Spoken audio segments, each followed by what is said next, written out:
व्यापार छैन बजारमा आर्थिक मन्दी भाछ कति गाह्रो भाछ भन्ने व्यापारीलाई थाहा छ दिनैभरि पसलमा कुर्नु मात्रै पर्ने चपेटोमा परेका छन् सबै व्यापार गर्ने सरकारलाई कर भन्सारलाई कर घाटामा व्यापारी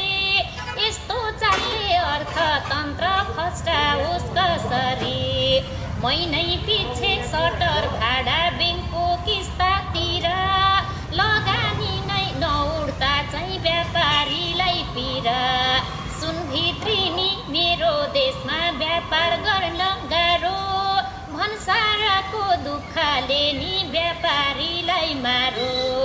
यही हालतले अर्थतन्त्र अझै तल झर्छ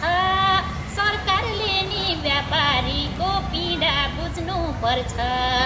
सरकारले नि व्यापारीको पीडा बुझ्नु पर्छ।